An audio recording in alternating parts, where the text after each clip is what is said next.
Hello everyone. In this session, we are going to study pitot tube.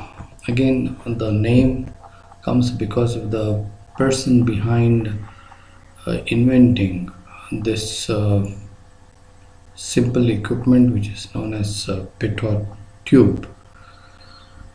We have studied in earlier classes how to get the discharge or discharge measuring equipment like venturi meter and orifice meter, having an equation Q is equal to CD A1 A2 root 2 GH divided by square root of A1 squared minus A2 squared.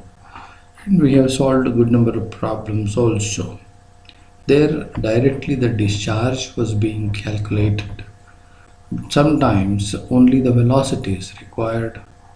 So this particular tube, pitot tube, is used for finding out velocity.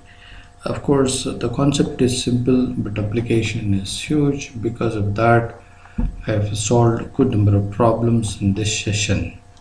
Right? We'll see. Okay, what is pitot tube? Look at this picture. Here I have shown a pipe. The flow is occurring from left to right. Here there is a tube which is bent at right angle and inserted into the pipe, and the opening of this small tube is towards the flow. In the sense, the flow of the pipe is directly entering into the tube. This cylindrical tube bent in L shape is known as pitot tube. Okay. For better understanding, what I have done is I have inserted a piezometer over here. Right? You know what is piezometer? Because of the pressure, the flow or the liquid of the flow rises up, and in this case it has gone up to this level, indicating H and naught. This O is an ordinary point of flow which has got a pressure of P naught by gamma. P naught by gamma is a pressure head at point O. Now if you just observe, the flow is occurring. All these points, we'll assume that it is a uniform flow. So we'll have velocity V naught, right?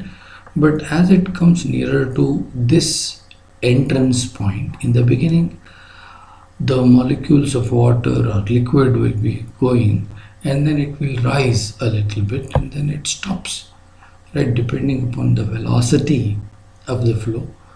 Right, it goes up a little bit. Right, had it been a tube like this, the rise of the fluid would have been only up to this point. Because this tube is bent towards the flow, that force of flow will be pushing the water slightly more, and it goes up. So whatever that delta H you find, the pressure difference between ordinary point and then the stagnation point, right? This is called stagnation point because the particles or the molecules which are moving will come to stop here. So the point where there is no motion, we can call it as stagnation point. It stagnates, and the velocity at point S will be 0, Vs.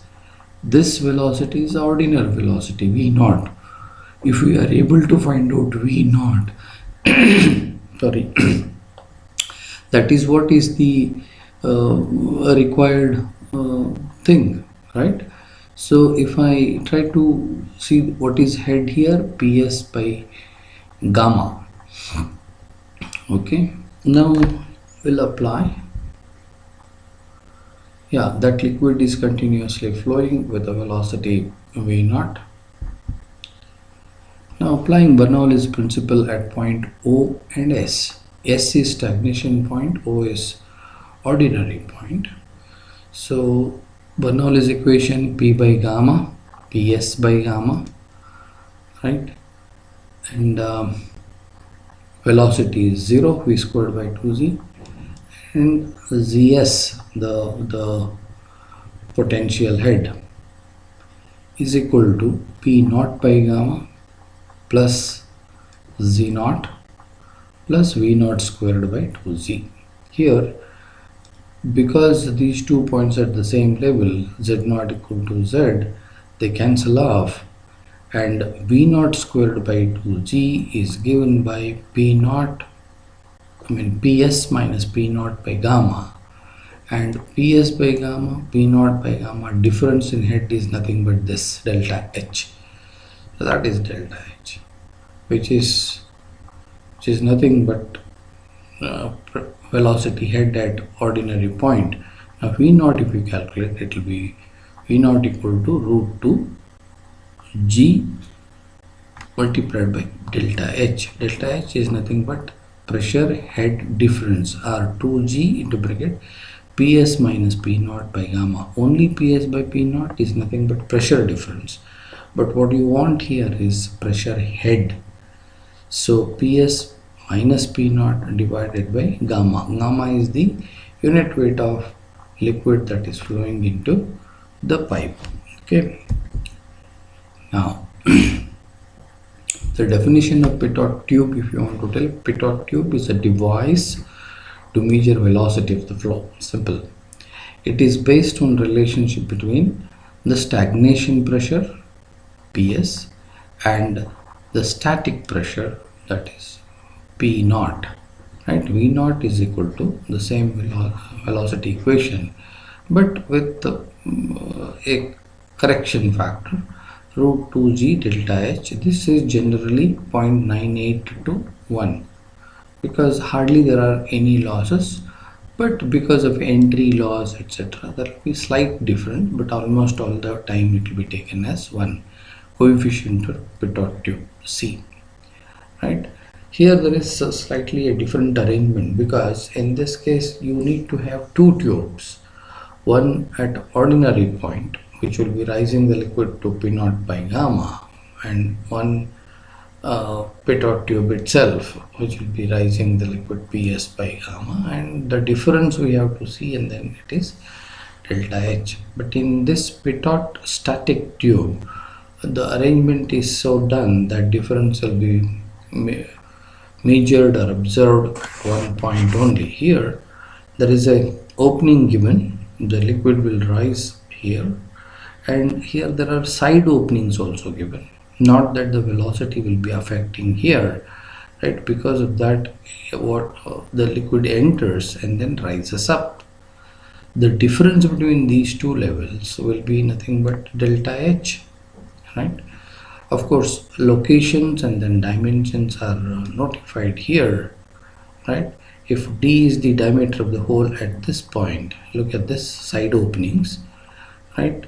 0.3 times D, very small opening has to be provided centrally, and these openings have to be at least 3D away from the stagnation point, and this bend length has to be 8 to 10 times the diameter and then up. So the space surrounding over here will be for static pressure measurement, and then the space obviously inside will be for stagnation pressure measurement, which is high, right? Because the velocity head also gets added up there. Okay, we'll take problem number 1. What is said is pitot tube is inserted in a pipe of diameter 300 mm. Okay, the diameter of the pipe is 300. The static pressure in the pipe is 10 millimeters of mercury vacuum, so minus it is. Stagnation pressure at the center of the pipe. Static pressure means it is P naught. Okay, stagnation pressure is Ps pressure at the center of the pipe, recorded by the pitot tube, is 0.98 into 10 raised to 4 Newton per meter square. Calculate the rate of flow of water through the pipe.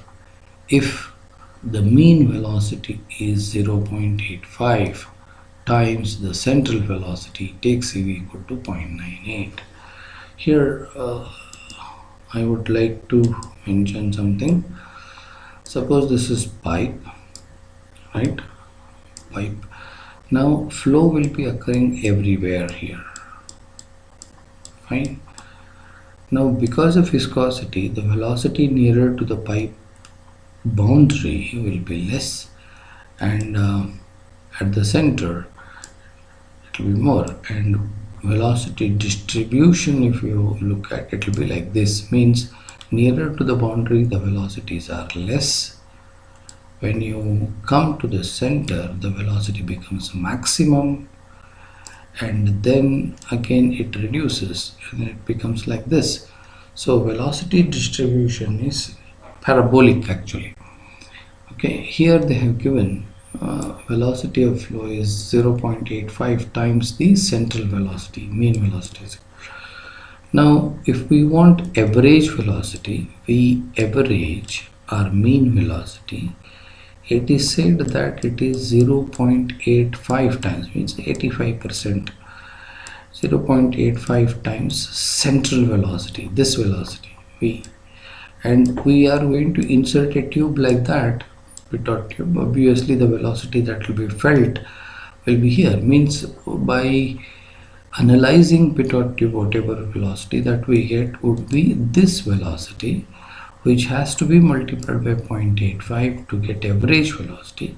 Once you know average velocity, then calculation of Q is quite simple. The Q is equal to cross-sectional area. Cross-sectional area is because of the diameter 300 mm, right? That is 0.3 meters diameter, pi d squared by 4, multiplied by this velocity V average will be giving you the discharge. Okay, now we'll see the problem solution, so that whatever is required again I'll try to explain. Oh, okay, I'll remove all this.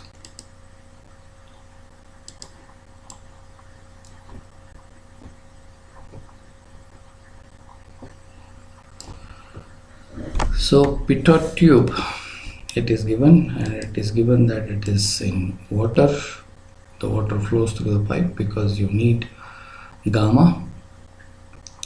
D, the diameter of the pipe, is given 0.3 meters. The static pressure is 10 mm. So P naught is equal to 10 mm of mercury negative vacuum. So minus 10 mm of mercury. So in meters, if I want to write minus 0.01 meters of mercury, if I want to calculate what is gamma h of that, right? So it will be equal to 0.01 multiplied by gamma is nothing but 13.6 into 9.81, right? H is 0.01. Because of that, P naught becomes minus 1.334 kilopascals.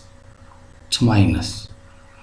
Okay. Then they have said stagnation point pressure is 0.98 into 10 raised to 4 Newton per meter square. So PS will be equal to 0.98 into 10 raised to 4 kilopascals. If you want, it will be divided by 10 raised to 3. Because of that, it becomes 0.98 into 10 or 9.8 kilopascals. Okay, this is the data arrangement that I have done here.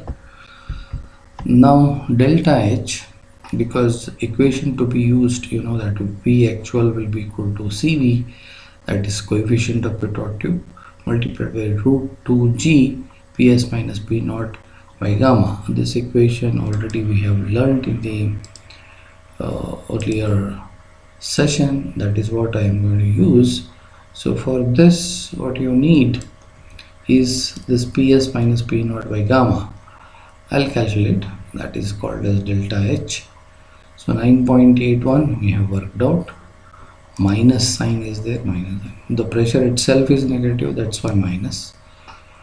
So divided by, because it is a water, 9.81. So delta H becomes 1.135 meters. Simply substitute 1.135 for this. G is 9.812. Coefficient of pitot tube is given 0.98. So it becomes V actual 4.625. This is central velocity. What is the average velocity? It is 0.85 times 4.625. Because of that, it becomes 3.93. Now the task is to find out average, discharge with the average velocity. Okay, Q is equal to A into V. Pi d squared by 4, 0.3 meters, that is the diameter given, into 3.931. So you end up with 0.2779 meter cube per second. Look at the number of digits that you have to take into consideration. Just don't write 0.2. It leads to quite a big mistake. So take care, right? So meter cube per second, if you want in liter per second, multiply by 10 raised to 3. That will be 227.94 liter per second. Okay, we'll go to the next problem. Okay, here the tube is inserted in a pipe 30 centimeter diameter. Static pressure is 10 centimeters of mercury vacuum. It's written there. The stagnation pressure at the center of the pipe is 1 Newton per centimeter square, PS. Fine. Calculate the rate of the flow if the mean velocity is 0.85 times the central velocity. Assume PV. Okay. So things are very straightforward. P naught, static pressure, is 10 centimeters of mercury vacuum, right? PS is 1.0 Newton per centimeter square. So you should be careful about all these units. The diameter of the pipe is 0.3 meters. Mean velocity is 0.85 times central velocity. Okay. Now we'll solve. P naught, I'll adjust the values. P naught is 0.1, 10 centimeter they have said. So 0.1 meter of mercury.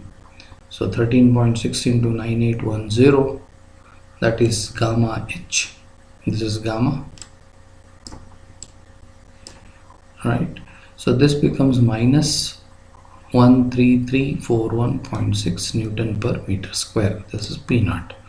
If you want kilopascals, it would have been minus 13.341. Okay. Now P naught by gamma, that is static pressure, is static pressure P naught by gamma. So this head becomes divided by 9.81 minus 1.36 meters of water. Because P naught is given, P naught by gamma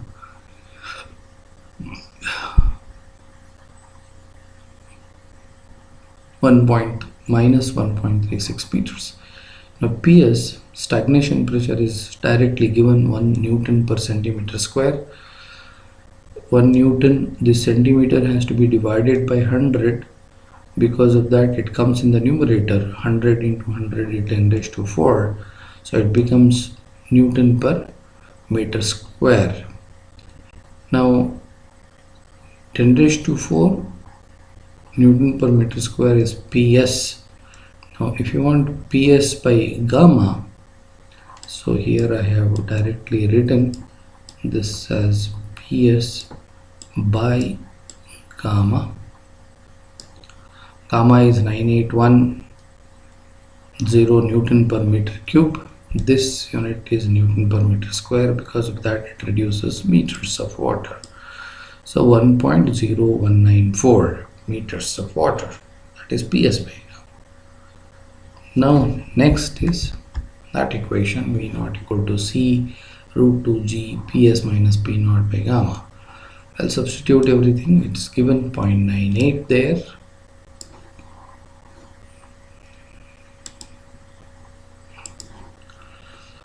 Root 2G, then PS minus P naught by gamma. If I simplify this, I'll get V naught equal to 6.696 meter per second. This is central velocity. Now average velocity, if you want, I have to multiply by 0.85. This becomes 5.6915 meter per second. Now last discharge with 0.3 meters as the diameter, 0.3 squared by 4 into pi area into average velocity will give you 0.4 meter cube per second, actually 0.4023. So if you want in liter per second, it will be 402.3 liter per second. Okay, that's fine.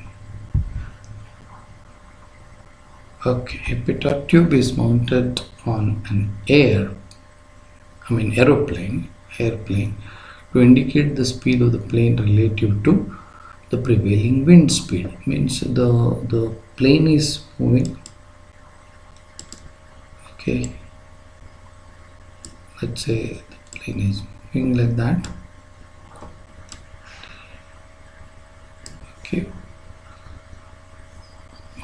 and then we want relative, indicate the speed of the plane relative to the prevailing wind speed. How the wind is, whether it is blowing this way or leftwards, we'll see. What differential pressure intensity in kilopascals will the instrument register when the plane is traveling? Means if you got a pitot tube, what would be the pressure difference, right? When the plane is traveling at a speed of 200 kilometers, means the speed of this is 200 kmph. In a wind of 60 kmph blowing against the direction of the flow, means air is blowing this way at 60. Okay, now if you think of relative velocity, because it is 200 this way, 60 this way, obviously the plane is moving with a stagnant air with 260 kilometers per hour, okay, in air. So because of this reason, the velocity is taken as 200 plus 60, 260 kmph, kilometers per hour. If you convert that into meter per second, 72.22 kmph, you have to calculate. K is 1000 kilometers, 1000 meters per hour. So in the denominator it is 60 into 60, so that it becomes seconds. So if you do that, 260 into 10 raised to 3 divided by 60 by 60, 72.22 meter per second it will be. The density of the air is given. So now if I put the equation V equal to root 2GH, right, that should be equal to, this velocity should be equal to 72.2, right? So because of that, what I can write is 72.22 divided by root 2G. If I take this on this side, I'll be getting root H. So if I simplify, H becomes 265.85 meters of air, right? So this is meters of air, because we are considering in terms of air. Now they have asked what is this pressure difference, PS minus P naught by gamma equal to H. H is calculated. What they have asked is pressure difference. Now delta P is equal to, this H is 265.85, but gamma is with respect to 1.2 kg, 1.2 into 9.81, so that it becomes kilopascals. So it's equal to 3131.35 kilopascals, or 3.131 megapascals it should have been, right? because again we have divided by 10 raised to 3, so 3.131 megapascals. That would be the pressure difference. Okay.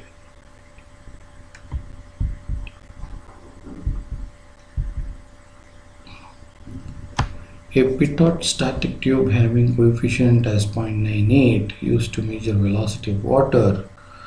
The stagnation pressure recorded is 3 PS equal to 3 meters. Static pressure is 2 meters. Determine the velocity. Okay.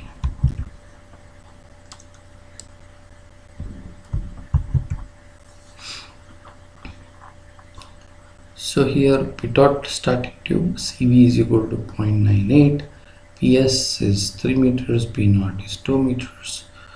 So PS minus P0 by gamma, it is water, can be substituted directly as 3 meter minus 2 meters, right?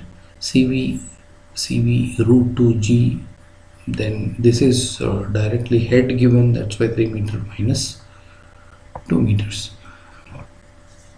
There is no minus of minus here, it is not given that it is negative pressure, so because of that it is directly taken.